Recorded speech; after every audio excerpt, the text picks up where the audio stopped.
Welcome to only IAS. स्वागत है आप सभी लोगों का current affairs revision for prelims 2021 में।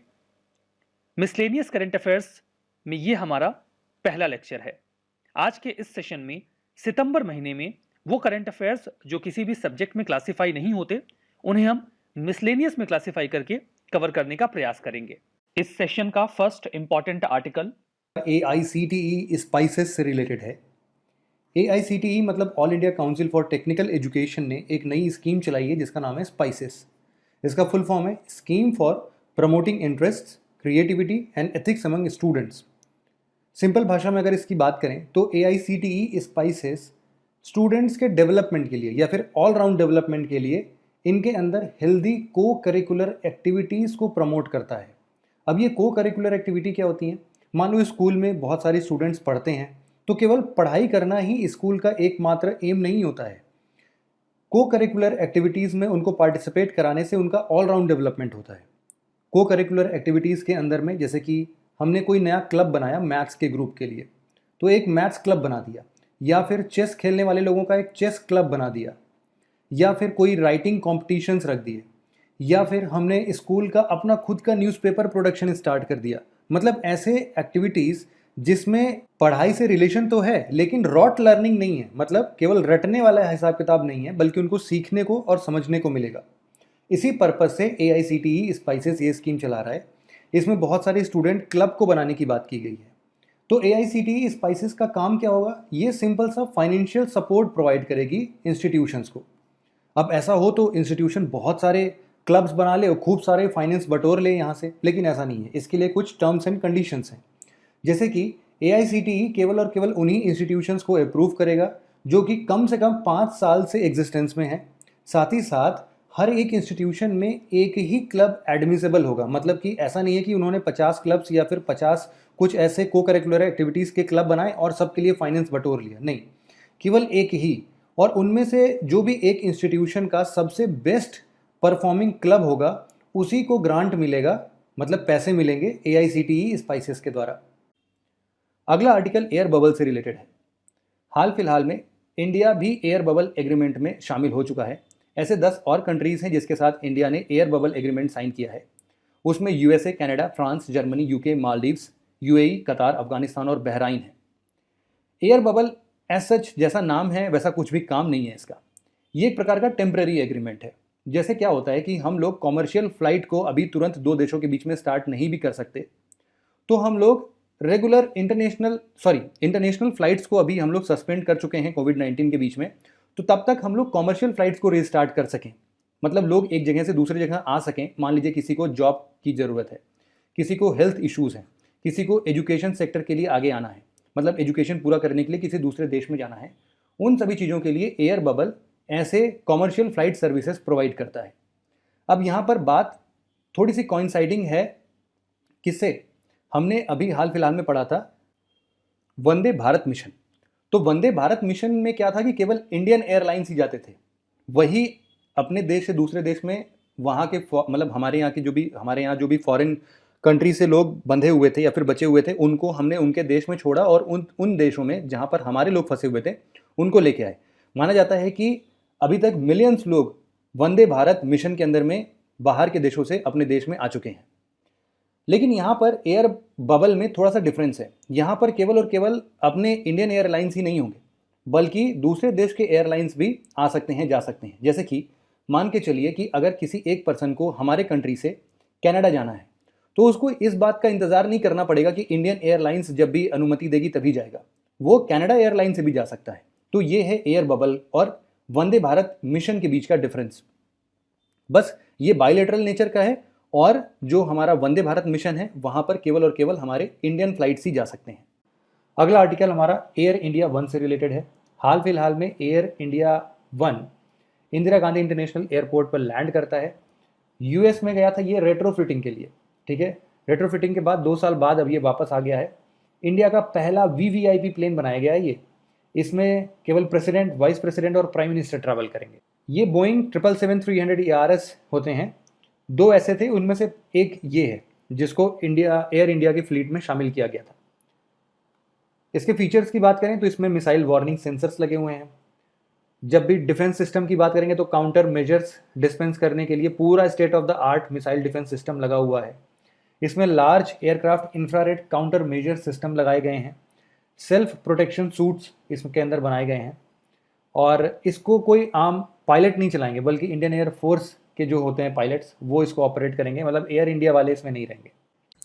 जो अगला आर्टिकल है वो आत्मनिर्भर भारत अराइज अटल न्यू इंडिया चैलेंज के बारे में है। अटल इनोवेशन मिशन के तहत नीति आयोग ने अभी हाल ही में आत्मनिर्भर भारत अराइज अटल न्यू इंडिया चैलेंज लॉन्च किया।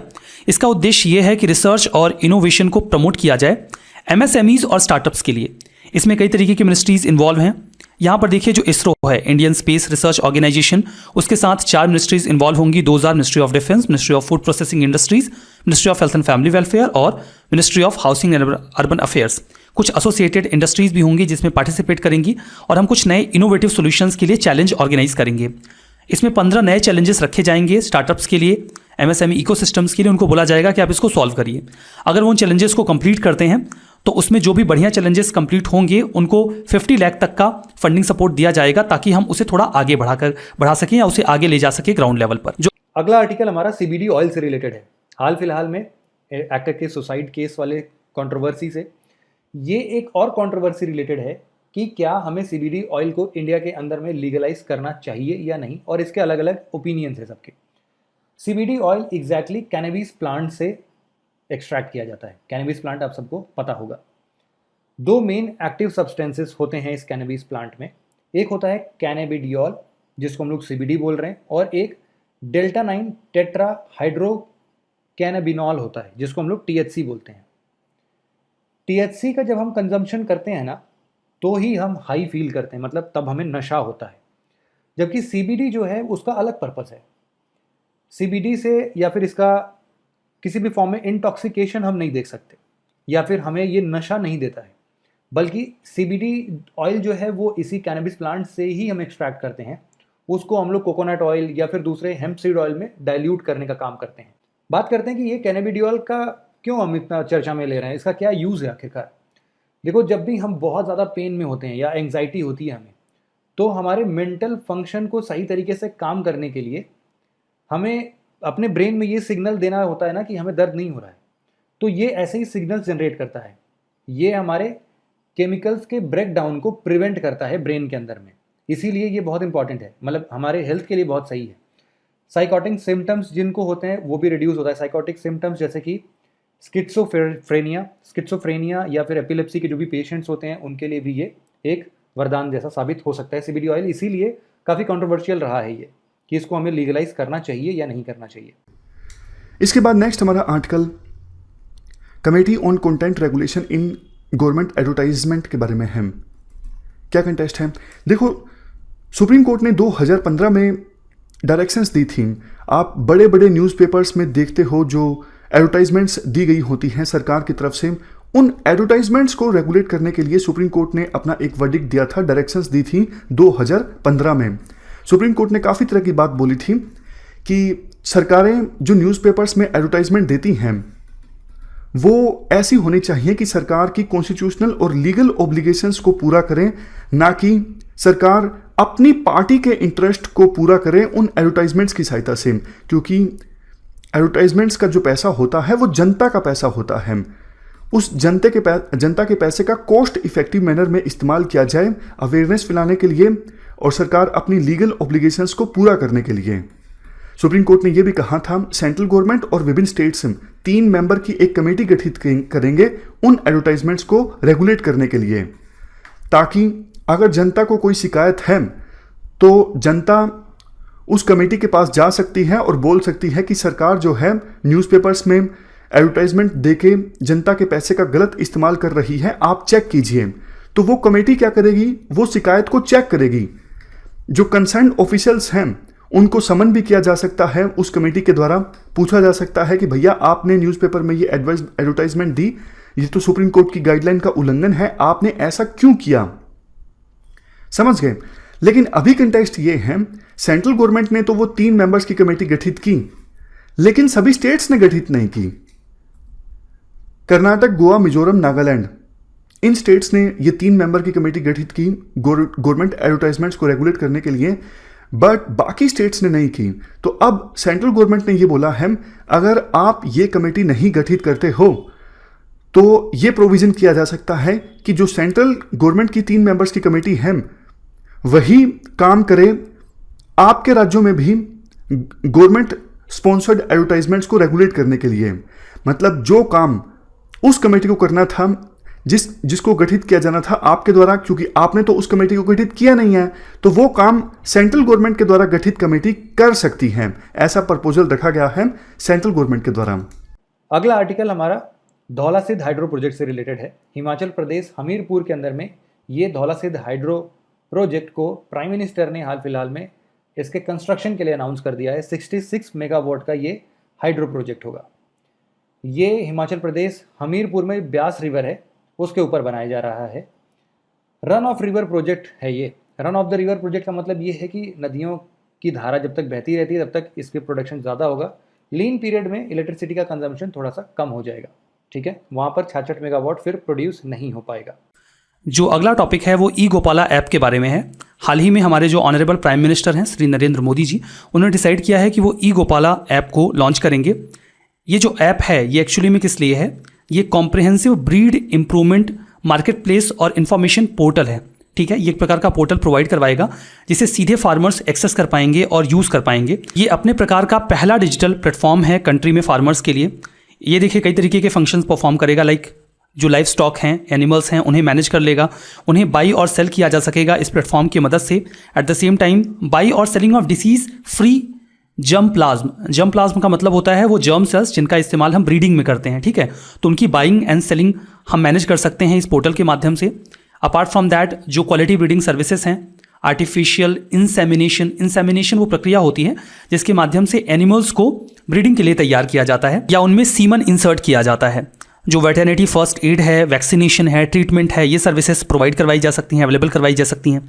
फार्मर्स को गाइड किया जा सकता है एनिमल न्यूट्रिशन के लिए, ठीक है। ये प्रधानमंत्री मत्स्य संपदा योजना के तहत लॉन्च किया गया है। अगला आर्टिकल हमारा फेलुडा से रिलेटेड है। टाटा क्रिस्पर टेस्ट मतलब कि clustered regularly interspaced short palindromic repeats test. इसके अंदर में ये एक प्रकार का low cost paper strip test है। इसको कॉमर्शियल लॉन्च के लिए drug controller general of India से अप्रूवल मिल गया है। फेलुडा का फुल फॉर्म है FN-Cas9 editor linked uniform detection assay. अब ये कठिन सा नाम है, इसको याद करने की ज़रूरत नहीं है, बस आपको ये पता होना चाहिए कि जो फेलुडा है वो अपने आप में indigenously developed CRISPR gene editing technology का यूज़ करता है। ये इससे करते क्या है कि जो भी SARS-CoV-2 का जेनेटिक मटेरियल है उसको आइडेंटिफाई करते हैं, उसको टारगेट करते हैं। क्रिस्पर अपने आप में काम कैसे करता है? तो ये हमारा मान लो DNA है, तो DNA के अंदर कुछ सेट ऑफ जीन्स होते हैं जो कि पर्टिकुलर इंटरवल्स पर रिपीट करते हैं, ठीक है। ये एक प्रकार का एंजाइम यूज़ करता है, जैसे कि CRISPR-Cas9 एक एंजाइम था। इसी तरीके से यहाँ पर फेलुडा के अंदर FN-Cas9 यूज़ होता है। ये एक एंजाइम है जो कि सीजर जैसा काम करता है, कैंची जैसा। वो देखता है कि फॉल्टी जीन कहाँ है, उसको ले जाके उतनी दूर काट देता है और वहीं पर हम लोग हेल्दी जीन से उसको रिप्लेस कर देते हैं। मतलब कि जो भी डिफेक्टेड जीन्स हैं उनको करेक्ट करने का काम इस जीन एडिटिंग टेक्नोलॉजी के अंदर में किया जाता है। अगला आर्टिकल हमारा हिंदी दिवस से रिलेटेड है। 14 सितंबर मतलब कि 14 सितंबर को हम लोग पूरे देश में हिंदी दिवस मनाते हैं। हिंदी दिवस के अंतर्गत हम लोग हमारे हिंदी लैंग्वेज से रिलेटेड जितने भी कल्चरल हेरिटेज हैं या फिर कल्चरल वैल्यूज़ हैं उन सब को सेलिब्रेट करते हैं। साथ ही साथ प्रेसिडेंट राजभाषा अवार्ड देते हैं उस पर्सन को जिन्होंने इस लैंग्वेज के लिए कुछ कंट्रीब्यूट किया होता है। अब आखिरकार हिंदी दिवस को हम लोग 14 सितंबर को ही क्यों मनाते हैं? क्योंकि इसी दिन 1949 में कॉन्स्टिट्यूएंट असेंबली ने कंट्री के अंदर ऑफिशियल लैंग्वेज को as a Hindi official language adopt किया था आर्टिकल 343 के अंदर में। Next article Indira Gandhi Peace Prize 2019 के बारे में है। देखो 2015 के पेपर में यूपीएससी ने इंदिरा गांधी पीस प्राइज के बारे में क्वेश्चन पूछा था। उस समय इंदिरा गांधी पीस प्राइज मिला था इसरो को। 4 ऑप्शंस जो थे उनमें से एक था इसरो।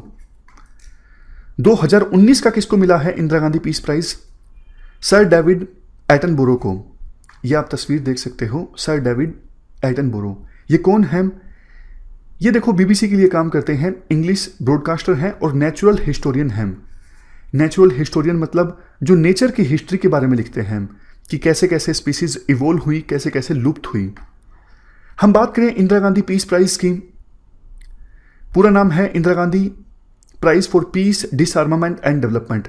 ये एनुअल प्रेस्टिजियस अवार्ड है जिसका नाम हमारी पूर्व प्रधानमंत्री इंदिरा गांधी के नाम पर है। 1986 में ये प्राइज दिया जाना स्टार्ट किया गया था और ये प्राइज दिया जाता है इंदिरा गांधी मेमोरियल ट्रस्ट के द्वारा।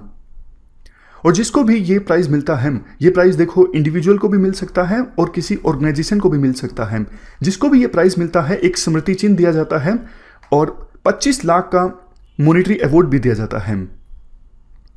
यहां पर देखिए इंडिविजुअल्स को और ऑर्गेनाइजेशंस को ये अवार्ड दिया जा सकता है जिन्होंने काम किया हो न्यू इंटरनेशनल इकोनॉमिक ऑर्डर को क्रिएट करने में। देखो ये जो न्यू इंटरनेशनल इकोनॉमिक ऑर्डर है ना, यानी नियो, ये टर्म निकल के आई थी 1970s में। जो नैम हुआ करती थी, नैम के मेंबर कंट्रीज ने ये मांग उठाई थी कि अभी वर्ल्ड का इकोनॉमिक स्ट्रक्चर इस प्रकार का है कि डेवलप कंट्रीज को बहुत फायदा हो रहा है और डेवलपिंग कंट्रीज को नुकसान हो रहा है। ब्रेटन वुड जो इंस्टीट्यूशंस हैं जैसे वर्ल्ड बैंक इत्यादि, ये भी डेवलप कंट्रीज के लिए काम करते हैं। तो नैम कंट्रीज ने आवाज उठाई कि एक नया इकोनॉमिक ऑर्डर इस्टेब्लिश करना होगा जिसमें डेवलप कंट्रीज मदद करें डेवलपिंग कंट्री की, टैरिफ को रिड्यूस करें ताकि डेवलपिंग कंट्रीज आसानी से एक्सपोर्ट कर सकें डेवलप कंट्रीज में। तो मतलब ये सारी चीजें थी न्यू इंटरनेशनल इकोनॉमिक ऑर्डर में। इसके अलावा अगर किसी ने काम किया है इंटरनेशनल पीस एंड डेवलपमेंट को प्रमोट करने में, अगर किसी ने ये इंश्योर किया है कि साइंटिफिक डिस्कवरीज का इस्तेमाल किया जाए ह्यूमैनिटी के लिए और फ्रीडम के स्कोप को इंक्रीज करने के लिए। पास्ट में किन किन को इंदिरा गांधी पीस प्राइज से नवाजा जा चुका है आप एक बार देख लीजिए। पिछले साल यह अवार्ड दिया गया था centre for science and environment को, उससे पहले डॉक्टर मनमोहन सिंह जी को 2015 में UNHCR, तो आप एक बार नज़र डाल सकते हो। चलते हैं आगे। इसके बाद नेक्स्ट हमारा आर्टिकल इंटरनेशनल लिटरेसी डे के बारे में है। हर साल देखो 8 सितंबर का जो दिन है वो इंटरनेशनल लिटरेसी डे के रूप में सेलिब्रेट किया जाता है। कब से? 1966 से ही। 1966 में यूनेस्को जनरल कॉन्फ्रेंस का 14th सेशन था। उस समय ये अनाउंस किया गया था, मतलब अडोप्ट किया गया था एज ए रेजुलेशन के तौर पे कि हर साल 8 सितंबर का दिन इंटरनेशनल लिटरेसी के डे के रूप में सेलिब्रेट किया जाएगा।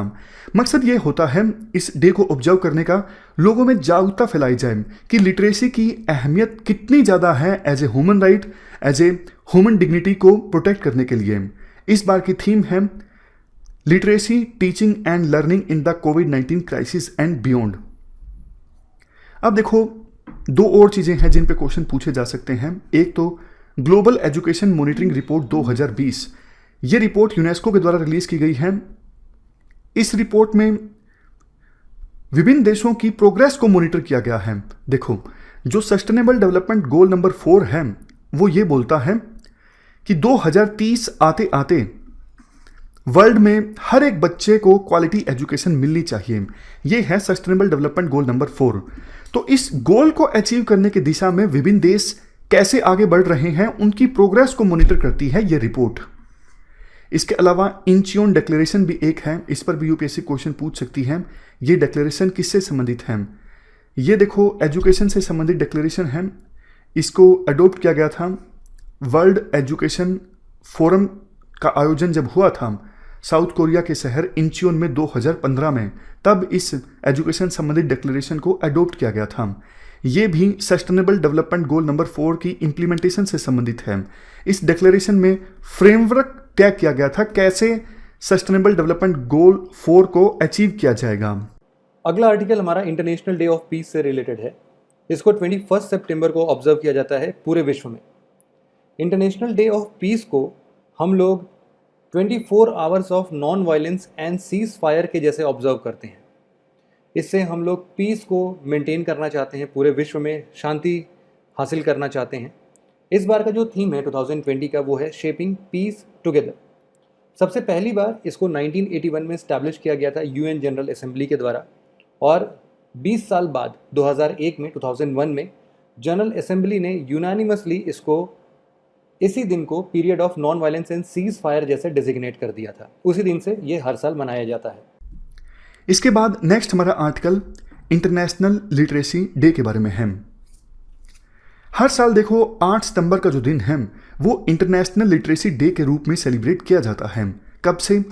1966 से ही। 1966 में यूनेस्को जनरल कॉन्फ्रेंस का 14th सेशन था। उस समय ये अनाउंस किया गया था, मतलब अडोप्ट किया गया था एज ए रेजोल्यूशन के तौर पे कि हर साल 8 सितंबर का दिन इंटरनेशनल लिटरेसी के डे के रूप में सेलिब्रेट किया जाएगा। मकसद ये होता है इस डे को ऑब्जर्व करने का, लोगों में जागरूकता फैलाई जाए कि लिटरेसी की अहमियत कितनी ज़्यादा है as a human right, as a human dignity को प्रोटेक्ट करने के लिए। इस बार की थीम है literacy teaching and learning in the कोविड-19 क्राइसिस एंड बियॉन्ड। अब देखो 2 और चीज़ें हैं जिन पे क्वेश्चन पूछे जा सकते हैं। एक तो ग्लोबल एजुकेशन मॉनिटरिंग रिपोर्ट 2020, ये रिपोर्ट यूनेस्को के द्वारा रिलीज की गई है। इस रिपोर्ट में विभिन्न देशों की प्रोग्रेस को मॉनिटर किया गया है। देखो जो सस्टेनेबल डेवलपमेंट गोल नंबर 4 है वो ये बोलता है कि 2030 आते आते वर्ल्ड में हर एक बच्चे को क्वालिटी एजुकेशन मिलनी चाहिए। ये है सस्टेनेबल डेवलपमेंट गोल नंबर 4। तो इस गोल को अचीव करने की दिशा में विभिन्न देश कैसे आगे बढ़ रहे हैं उनकी प्रोग्रेस को मॉनिटर करती है ये रिपोर्ट। इसके अलावा इंचियोन डिक्लेरेशन भी एक है, इस पर भी यूपीएससी क्वेश्चन पूछ सकती है। ये डिक्लेरेशन किससे संबंधित है? ये देखो एजुकेशन से संबंधित डिक्लेरेशन है। इसको अडोप्ट किया गया था वर्ल्ड एजुकेशन फोरम का आयोजन जब हुआ था साउथ कोरिया के शहर इंचियोन में 2015 में, तब इस एजुकेशन संबंधित डिक्लेरेशन को अडोप्ट किया गया था। ये भी सस्टेनेबल डेवलपमेंट गोल नंबर 4 की इम्प्लीमेंटेशन से संबंधित है। इस डिक्लेरेशन में फ्रेमवर्क तय किया गया था कैसे सस्टेनेबल डेवलपमेंट गोल 4 को अचीव किया जाएगा। अगला आर्टिकल हमारा जिज्ञासा प्रोग्राम से रिलेटेड है। हाल फिलहाल में कोविड-19 से लड़ने के लिए CSIR सिमेरी ने एक वेबिनार कंडक्ट किया था कि हम लोग कैसे साइंटिफिक और टेक्नोलॉजिकल इंटरवेंशंस के थ्रू कोविड-19 से लड़ सकते हैं। CSIR मतलब council of scientific and industrial research ने इसको कंडक्ट किया गया। जिज्ञासा प्रोग्राम की अगर हम बात करें तो ये एक स्टूडेंट साइंटिस्ट कनेक्शन प्रोग्राम है। इसको 2017 से ही स्टार्ट कर दिया गया था। इसमें होता क्या है कि जो भी स्कूल के बच्चे होते हैं, स्टूडेंट्स होते हैं, उनको साइंटिस्ट के साथ एक well planned research laboratory based learning के अंतर्गत में रखा जाता है। साइंटिस्ट इनको पूरा बताते हैं कि स्टूडेंट्स को कि भाई हम लोग कैसे साइंस का यूज़ कर सकते हैं, टेक्नोलॉजी का यूज़ कर सकते हैं ऐसे कोविड-19 जैसे चीज़ों को लड़ने के लिए। अब इसमें अगर हम बात करें कि इसको इम्प्लीमेंट कौन करता है तो CSIR तो है ही है, साथ ही साथ केंद्रीय विद्यालय संगठन भी इनके साथ कोलैबोरेट करते हैं। बात करें सिमेरी की, मतलब central mechanical engineering research institute, ये एक प्रकार का एकमात्र इंडिया में ऐसा मैकेनिकल इंजीनियरिंग के फील्ड में रिसर्च इंस्टीट्यूट है जो कि CSIR के लेबोरेटरी को कॉन्स्टिट्यूट करता है। इसको 1958 में स्टैब्लिश किया गया था और ये एक प्रकार का public engineering research and development institution है जिसको वेस्ट बंगाल के दुर्गापुर जगह पर स्टैब्लिश किया गया है। नेक्स्ट आर्टिकल कंधमाल हल्दी के बारे में है। क्या कंटेस्ट है? देखो वैसे तो कंधमाल हल्दी को GI टैग मिल गया है, बट इस हल्दी की सेल ज़्यादा अभी भी नहीं हो रही है, जिसका एक रीज़न तो वैसे लॉकडाउन का लगना था। तो कंधमाल हल्दी के बारे में आर्टिकल आया था हिंदू में, बेसिक इन्फॉर्मेशन हम जान लेते हैं। सबसे पहले ये बताइए कंधमाल हल्दी कहाँ की है? उड़ीसा की है। उड़ीसा में एक डिस्ट्रिक्ट है कंधमाल, वहाँ पे इस क्रॉप को कल्टीवेट किया जाता है और जिस ज्योग्राफिकल एरिया में इसे कल्टीवेट किया जाता है वो हिली है और फॉरेस्ट से कवर्ड है। इस हल्दी की देखो मेडिसिनल वैल्यूज हैं। ऑर्गेनिकली प्रोड्यूस किया जाता है इस हल्दी को और एडवांस क्लाइमेट कंडीशंस में भी सर्वाइव कर जाती है ये हल्दी। मतलब अगर क्लाइमेट कंडीशंस ख़राब हैं फिर भी हल्दी को उगाया जा सकता है। खास बात ये है, जैसा हमने डिस्कस किया, कि ऑर्गेनिकली इसे प्रोड्यूस किया जाता है बिना किसी फर्टिलाइज़र और पेस्टिसाइड को अप्लाई करें और इस हल्दी को GI टैग मिल चुका है। चलते हैं आगे। अगला आर्टिकल हमारा मेदुका डिप्लोस्टेमॉन से रिलेटेड है। ये एक ट्री स्पीशीज है, मेदुका डिप्लोस्टेमॉन। इसको ये माना जा रहा था ना कि ये एक्सटिंक्ट हो गया है, अब है नहीं। वापस से 180 साल बाद 180 ईयर्स के बाद केरला के कोलम डिस्ट्रिक्ट में एज ए सैक्रेड ग्रुप इसको रीडिस्कवर किया गया। तो अचानक से बिल्कुल हड़कंप मच गया कि भाई हम तो सोच रहे थे कि ये एक्सटिंक्ट हो गया, ये तो आ गया वापस से। तो साइंटिस्ट ने आइडेंटिफाई कर लिया है कि भाई यही है मेडुका डिप्लोस्टेमॉन। ये वेस्टर्न घाट का एक थ्रेटेंड स्पीशीज हुआ करता था। सबसे पहले इसको 1835 में इसके स्पेसिमेन को कलेक्ट किया गया था। 1835 में ये रॉबर्ट वाइट करके थे, एक सर्जन बॉटनिस्ट थे ईस्ट इंडिया कंपनी के। उन्होंने इसके स्पेसिमेन को थोड़ा सा कलेक्ट किया था। ये एक प्रकार का अभी जो फाइंड हुआ है वो एक मेच्योर ट्री है और अभी तक अपने आप में वन ऑफ इट्स काइंड है, क्योंकि एक ही इकलौता पेड़ ऐसा बचा हुआ है। एक्सट्रीमली वैल्यूएबल है हमारे लिए और साइंटिफिक, इन्वायरमेंटल और कंजर्वेशन पॉइंट ऑफ व्यू से भी हमारे लिए बहुत ज़्यादा इंपॉर्टेंट है। सिंस ये स्पीशीज जो है वन ऑफ इट्स काइंड है, सिंगल लोकेलिटी में है, इसीलिए IUCN के रेड लिस्ट में ये क्रिटिकली इंडेंजर्ड कैटेगरी में आती है। जो अगला आर्टिकल है वो फैथलेट्स के बारे में है। हाल ही में टॉक्सिक लिंक, ये एक प्रकार का इन्वायरमेंट एडवोकेसी ग्रुप है, मतलब ये एक समूह है, कुछ लोगों का ग्रुप है जिसका नाम है toxic link environment advocacy group. इन्होंने जो बेबी डायपर्स होते हैं उनमें फैथलेट्स की प्रेजेंस को फाउंड किया, वो भी सिग्निफिकेंटली। अब ये कंसर्निंग क्यों है, मतलब अगर फैथलेट्स बेबी डायपर्स में हैं तो इसका नुकसान क्या है? ऑब्वियस सी बात है, नुकसान है, तभी ये इन्वायरमेंट एडवोकेसी ग्रुप इस चीज़ को लेकर इतना कंसर्न है। तो इसके लिए आपको फैथलेट्स के बारे में जानना होगा। फैथलेट्स केमिकल्स की एक ऐसी फैमिली से बिलोंग करते हैं जो प्लास्टिसिटी इंप्रूव करने के लिए जाना जाता है, मतलब लचीलापन आ जाता है किसी प्रोडक्ट में अगर हम फैथलेट्स को उसमें मिक्स कर देते हैं तो। इसी वजह से कई तरीके के कंज्यूमर प्रोडक्ट्स में इसका इस्तेमाल किया जाता है, इंक्लूडिंग डायपर्स। इसका इस्तेमाल कॉस्मेटिक प्रोडक्ट्स, टॉयज़, इसमें बैन कर दिया गया है, ना केवल इंडिया में बल्कि यूरोप, साउथ कोरिया और चाइना में भी। तो अगर बच्चों के किसी प्रोडक्ट में इसका इस्तेमाल हो रहा है, वो भी सिग्निफिकेंट वे में, तो डेफिनेटली बच्चों को इससे नुकसान होगा और ये कंसर्न का मुद्दा होना चाहिए। अब यहाँ पर देखिए, जो फैथलेट्स हैं ये केमिकल कंपाउंड फैमिली से बिलोंग करते हैं।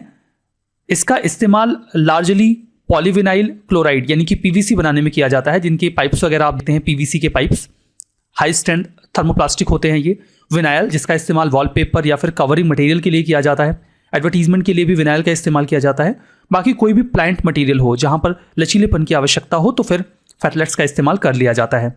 ये कलरलेस, ओडोरलेस हाई फैथलेट्स होते हैं जिनका इस्तेमाल हाई डिमांड या हाई परफॉर्मेंस के डिमांड वाले प्रोडक्ट में किया जाता है, जिसके बारे में हम चाहते हैं कि इनकी ड्यूरेबिलिटी ज़्यादा हो, लंबे समय तक ये टिके रहें।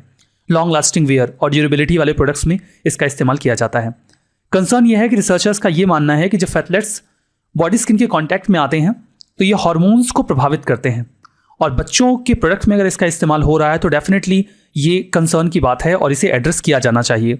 अगला आर्टिकल हमारा पूसा डिकम्पोजर से रिलेटेड है। इंडियन एग्रीकल्चरल रिसर्च इंस्टीट्यूट के साइंटिस्ट ने पूसा डिकम्पोजर को इन्वेंट किया है। पूसा डिकम्पोजर है क्या?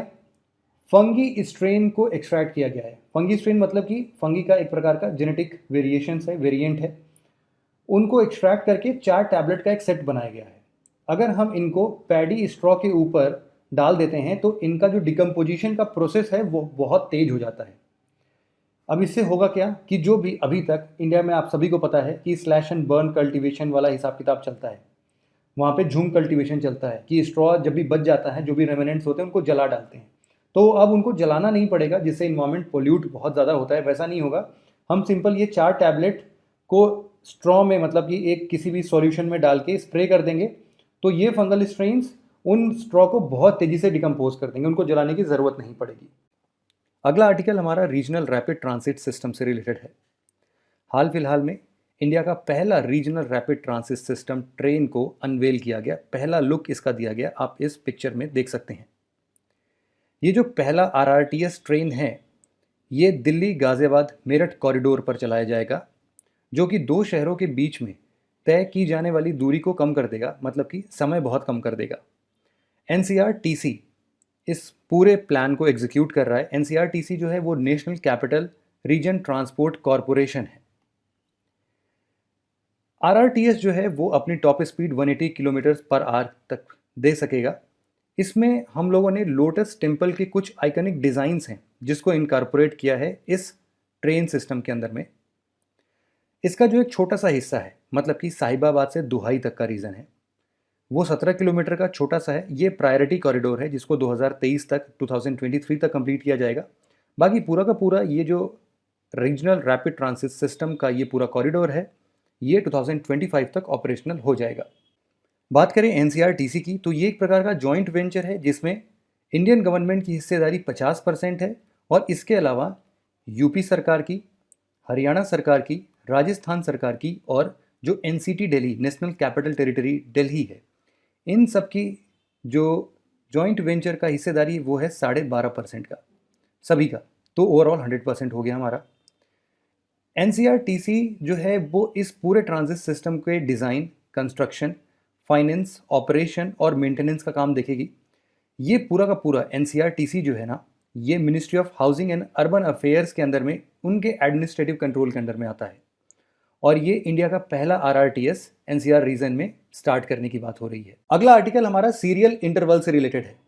हाल फिलहाल में चाइना के अंदर में एक स्टडी के जरिए ये पता लगाया गया कि जो भी कोविड-19 के ट्रांसमिशन थे लोकली, वो एक मंथ में अभी तक पाए ही नहीं गए। मतलब एक इंसान दूसरे इंसान को कोरोना पॉजिटिव बना ही नहीं पा रहा है। इसी के चलते सीरियल इंटरवल ये टर्म न्यूज़ में आया है। इस बार एक बार इसको डिफाइन करते हैं। सीरियल इंटरवल का सिंपल सा मतलब मैं आपको समझाता हूँ। मान लीजिए 2 पर्सन हैं, एक पर्सन ए है, एक पर्सन बी है। पर्सन ए को कोरोना पॉजिटिव आता है और इसको सिम्टम दिखने स्टार्ट हो जाते हैं मान लीजिए 19 सितंबर को। सिमिलरली ये बी के साथ चूंकि रह रहा है तो इसके ठीक कुछ दिनों बाद मान के चलिए कि 25 सितंबर को बी के अंदर भी कोरोना के पॉजिटिव सिम्टम्स आने दिखाई देने लगे। तो ये जो गैप है 25 सितंबर से 19 सितंबर के बीच का ये जो पीरियड है, इसी पीरियड को हम लोग बोलते हैं सीरियल इंटरवल। ये टर्म का पहली बार इस्तेमाल जो है वो 1942-45 में यूनाइटेड किंगडम के अंदर हेपेटाइटिस का एपिडेमिक फैला था उस टाइम पर। तो उस टाइम पर एक ब्रिटिश फिजिशियन थे जिनका नाम था विलियम पिकल्स। उन्होंने सीरियल इंटरवल का पहली बार इस्तेमाल किया था। उस टाइम पर उन्होंने इसका नाम ट्रांसमिशन इंटरवल रखा था। इसी के साथ साथ कुछ और भी टर्म्स हम समझते हैं, जैसे कि एक होता है इंक्यूबेशन पीरियड। इंक्यूबेशन पीरियड का मतलब ये होता है कि अगर एक पर्सन एक्सपोज हो चुका है वायरस से तो उसका सिम्टम कितने दिन बाद उसको दिख रहा है। मान लीजिए कि 10 सितंबर को कोई इंसान कोरोना पॉजिटिव के वायरस से एक्सपोज हो गया और उसका इफेक्ट जो है, मतलब जो सिम्टम है, वो 15 सितंबर से आने लगा। तो ये जो 5 दिन का गैप है यही इंक्यूबेशन पीरियड कहलाएगा। एक और टर्म होता है रिप्रोडक्शन रेट, जिसको हम लोग R0 भी बोलते हैं। ये रिप्रोडक्शन रेट इस बारे में बताता है कि मान लीजिए अगर एक पर्सन ए है, ये कितने पर्सन को इन्फेक्ट कर सकता है। मान लीजिए ऐसे भीड़ में चला जाए और ऐसे बहुत सारे BCDEFG ऐसे बहुत सारे पर्सन्स हैं, तो कितने लोगों को अफेक्ट कर सकता है, इसी नंबर को हम लोग रिप्रोडक्शन रेट बोलते हैं। ये जो सीरियल इंटरवल है इसका सिग्निफिकेंस क्या है? देखो, अगर सीरियल इंटरवल हमें पता चल जाता है तो हम एक बार ये पता लगा सकते हैं कि इस कोरोना का या फिर किसी भी एपिडेमिक का लहर जो है वो दोबारा कब आने वाला है। जैसे कि अभी न्यूज़ में चल रहा है ना कि दोबारा कोरोना के केसेस बढ़ने जा रहे हैं हाल फिलहाल में। ऐसे जगह पर जहाँ पर कोरोना के केसेस कम होने लगे थे, वो आने वाले समय में वापस से तेज़ी से बढ़ जाएंगे। तो ये जो एक हमें अंदाज़ा देखने को मिलता है उसका हम लोग अच्छे से प्रिडिक्शन कर सकेंगे सीरियल इंटरवल का पता होने के बाद। हमारा अगला आर्टिकल शांति स्वरूप भटनागर प्राइज से रिलेटेड है।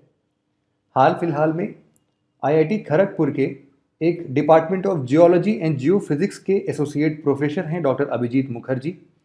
इनको शांति स्वरूप भटनागर प्राइज के लिए सिलेक्ट किया गया था। शांति स्वरूप भटनागर प्राइज CSIR मतलब कि council of scientific and industrial research के द्वारा दिया जाता है। ये एक एनुअल अवार्ड है जिसको हर 26 सितंबर को CSIR फाउंडेशन डे के दिन डायरेक्टर जनरल इसको डिक्लेयर करते हैं। इस प्राइज़ का मेन ऑब्जेक्टिव ये है कि साइंस एंड टेक्नोलॉजी के डिसिप्लिन में जिसने भी इस देश के लिए आउटस्टैंडिंग वर्क किया होगा उसको इस प्राइज से सम्मानित किया जाएगा। ये प्राइज अलग अलग 7 डिसिप्लिन्स में दिए जाते हैं। Physical science, chemical science, biological science, medical science, mathematical science, engineering science और earth, atmosphere, ocean and planetary science. ये earth, atmosphere, ocean and planetary एक ही सेक्शन है, एक ही डिसिप्लिन है। इसके अलावा ऐसा भी हो सकता है कि किसी भी एक डिसिप्लिन में एक से ज़्यादा लोग को भी सम्मानित किया जाए, मैक्सिमम 2 लोग हो सकते हैं। क्राइटेरिया यही होता है कि जिन्होंने भी अपने 45 साल की उम्र में साइंस एंड टेक्नोलॉजी के फील्ड में अच्छा खासा रिसर्च किया है और वो इंडिया का सिटीज़न है, वो इस प्राइज़ के लिए एलिजिबल है। ऐसा भी देखा जाता है कि जो भी कंट्रीब्यूशन है वो जिस साल प्राइज़ मिला है उसके 5 साल पहले तक का ही कंट्रीब्यूशन काउंट किया जाएगा। शांति स्वरूप भटनागर प्राइज़ का जो प्राइज़ मनी है वो 5 लाख रुपए है। पहली बार इसको 1958 में अवार्ड किया गया था। हमारा अगला आर्टिकल स्कॉच अवार्ड से रिलेटेड है। हाल फिलहाल में 10 सूत्र प्रोग्राम को स्कॉच अवार्ड से सम्मानित किया गया है। 2003 से इस अवार्ड को दिया जा रहा है ऐसे लोगों को, ऐसे प्रोजेक्ट्स को या ऐसे इंस्टीट्यूशंस को जिन्होंने अपने नेशन को बिल्ड करने के लिए, एक बेहतर नेशन बनाने के लिए कुछ अपना योगदान दिया हो। ये एक प्रकार का समझो कि independently instituted highest civilian honour है किसी के लिए भी। 66th स्कॉच 2020 कॉम्पिटिशन जो अभी हुआ था उसका title India respond to COVID through digital governance है। ये जो 10 सूत्र प्रोग्राम जिसको स्कॉच अवार्ड से सम्मानित किया गया है वो सुपरिटेंडेंट ऑफ पुलिस सिद्धार्थ कौशल हैं। उन्होंने पुलिसिंग के लिए उनका कंडक्ट कैसा होना चाहिए, इस कोविड-19 के पैंडेमिक सिचुएशन के इस चैलेंजिंग इन्वायरमेंट में कैसे डील करना चाहिए, पुलिस को उनको अपने आप को कैसे बचा के रखना चाहिए, साथ ही साथ बड़े लेवल पर बाकी लोगों को बचाना चाहिए और साथ ही साथ वायरस को कैसे कॉन्ट्रैक्ट करना चाहिए, इन सभी चीज़ों के लिए ये 10 नॉर्म्स या फिर 10 सूत्र इन्होंने बनाए थे। ये इन्होंने ये भी कहा कि भाई जो भी हमारे कंप्लेंट्स आते हैं इसके लिए हम उसके लिए ग्रीवांस रिड्रेसल के लिए एक पर्टिकुलर स्टाफ डिप्लॉय करेंगे। सभी कंप्लेंट्स केवल और केवल उन्हीं काउंटर्स पर रखी जाएंगी या फिर वहीं पर दर्ज की जाएंगी। तो इस तरीके से हम लोग कोविड-19 को थोड़ा अवॉइड कर सकते हैं, अपने से दूर रख सकते हैं। अगला आर्टिकल हमारा वैभव समिट से रिलेटेड है। वैभव यहाँ पर हो सकता है कि कैपिटल लेटर्स में लिखना चाहिए क्योंकि ये एक प्रकार का एब्रीविएशन है। वैभव का मतलब आप यहाँ से देखिए, ये है वैश्विक भारतीय वैज्ञानिक समिट। नाम से ही पता चल रहा है कि अगर वैश्विक लिया गया है तो मतलब हम लोग देश दुनिया से साइंटिस्ट की बात कर रहे हैं और भारतीय वर्ड जुड़ा हुआ है तो मतलब हम लोग हमारे जितने भी ऐसे वैज्ञानिक लोग हैं, जितने भी साइंटिस्ट हैं जो कि ओवरसीज़ हैं या फिर रेसिडेंट इंडियन हैं जो कि बाहर किसी बड़े यूनिवर्सिटी में काम कर रहे हैं, तो उनको हम लोग बुलाएंगे। ये पूरा का पूरा समिट कब ऑर्गेनाइज होगा? ये महात्मा गांधी के बर्थ एनिवर्सरी पर, मतलब कि 2 अक्टूबर 2020 को वैभव समिट को हम इनॉग्रेट कर रहे हैं। अब इसके अंदर यही है कि इन सभी वैज्ञानिकों को हम अपने यहाँ बुलाएंगे और देखेंगे कि जो भी हमारा क्वांटम टेक्नोलॉजी है या फिर आर्टिफिशियल इंटेलिजेंस की फील्ड है या फिर मशीन लर्निंग की बात आ जाए, कम्युनिकेशन टेक्नोलॉजीज़ की बात आ जाए, इन सब जगहों पर हम इनसे बातचीत करेंगे, इनको रिक्वेस्ट करेंगे कि हमारे रिसर्च एंड डेवलपमेंट फील्ड में आप भी योगदान दीजिए, आप हमें कुछ सिखाइए, अच्छी बातें बताएं, जिससे कि हम इन साइंस एंड डेवलपमेंट के अंदर में ये जो रिसर्च एंड डेवलपमेंट का प्रोग्रेस है इसको हम लोग और तेज़ी से इंक्रीज़ कर सकें। एम यही है कि हम लोग इंडियन डायस्पोरा को इन्वॉल्व करके कुछ अच्छी चीज़ें डेवलप करना चाहते हैं, अपने एकेडमिक इंस्टीट्यूशंस और इंडियन रिसर्च इंस्टीट्यूशंस को एक लीड देना चाहते हैं। इसको ऑर्गेनाइज कौन कर रहा है? तो इसको ऑर्गेनाइज कर रहे हैं साइंस एंड टेक्नोलॉजी और ऐसे दूसरे एकेडमिक ऑर्गेनाइजेशंस, साथ ही साथ Department of Science and Technology भी है और DRDO भी है, Defence Research and Development Organisation. अगला आर्टिकल हमारा वर्ल्ड टूरिज्म डे से रिलेटेड है। हाल फिलहाल में 27 सितंबर, जिसको हम लोग हर साल वर्ल्ड टूरिज्म डे के तौर पे मनाते हैं, इसको ऑब्जर्व किया गया। United Nation World Tourism Organisation UNWTO इसको 1980 से लगातार हर साल मनाते आ रहा है। हुआ यूं था कि United Nation World Tourism Organisation का जो भी रूल्स एंड रेगुलेशन हैं, उसके स्टेट्यूट्स हैं, उनको 27 सितंबर वाले दिन ही 1970 में इनको चूज़ किया गया था, अडॉप्ट किया गया था। इस साल का जो थीम है वो है tourism and rural development. Next article NCC expansion. Recently prime minister ने यह अनाउंस किया है कि मेजर एक्सपेंशन किया जाएगा एनसीसी यूनिट्स का। 173 border areas and coastal districts को ये कवर करेगी। इनमें 1 लाख कैंडिडेट्स को ऐड किया जाएगा, ठीक है, जो कि ये रीजन से होंगे, बॉर्डर एरिया से, कोस्टल डिस्ट्रिक्ट से, और यहाँ पे 1/3 जो हैं वो सिर्फ और सिर्फ गर्ल्स होंगे। 83 यूनिट्स को और भी प्रपोज किया गया है कि आर्मी के लिए 53, नेवी के लिए 20 और एयरफोर्स के लिए 10 होंगे। इस तरह से ये अपग्रेडेशन किया गया है एनसीसी यूनिट का। नेशनल कैडेट कॉर्प्स के बारे में आप थोड़ा जान लीजिए। ये एक ट्राई सर्विस ऑर्गेनाइजेशन है जिसको सेटअप किया गया था 1948 में through national cadet corps act 1948, और इसको रिकमेंड कौन करते हैं? इसको रिकमेंड करते हैं कुंजरू कमेटी। ये under ministry of defence operate की जाती है। ये एक लार्जेस्ट यूनिफॉर्म्ड यूथ ऑर्गेनाइजेशन है हमारी कंट्री की, और ये हमारा वॉलेंटरी पार्टिसिपेशन भी करता है। एनसीसी कॉलेजेस के द्वारा या स्कूल के द्वारा ये स्टूडेंट्स पार्टिसिपेट करते हैं वॉलेंटरली, फ्री ऑफ कॉस्ट। इतना ही नहीं, ये देखिए जो आर्म्ड फोर्सेस है और ट्रेनिंग है, ये तो करना ही होता है एनसीसी कैडेट को। इसके अलावा जो करते हैं कम्युनिटी की सर्विस करते हैं। जैसा कि कोरोना पैंडेमिक जब स्टार्ट हुआ था, अराउंड 25,000 कैडेट्स ने गवर्नमेंट को असिस्ट किया था इन टैकलिंग कोविड-19। और ये जो सर्टिफिकेट होल्डर होते हैं, एनसीसी की ट्रेनिंग जब कंप्लीट होती है आपको एक सर्टिफिकेट दिया जाता है। ये सर्टिफिकेट होल्डर्स को रिजर्वेशन प्रोवाइड करती हैं गवर्नमेंट इंस्टीट्यूट्स में एंड गवर्नमेंट जॉब्स में। Next article chemosynthesis aids microbes survival.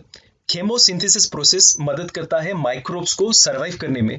देखिए रिसेंटली साइंटिस्ट ने ये डिस्कवर किया है कि माइक्रोब्स जो हैं अक्रॉस ग्लोब ऑब्जर्व किए गए हैं।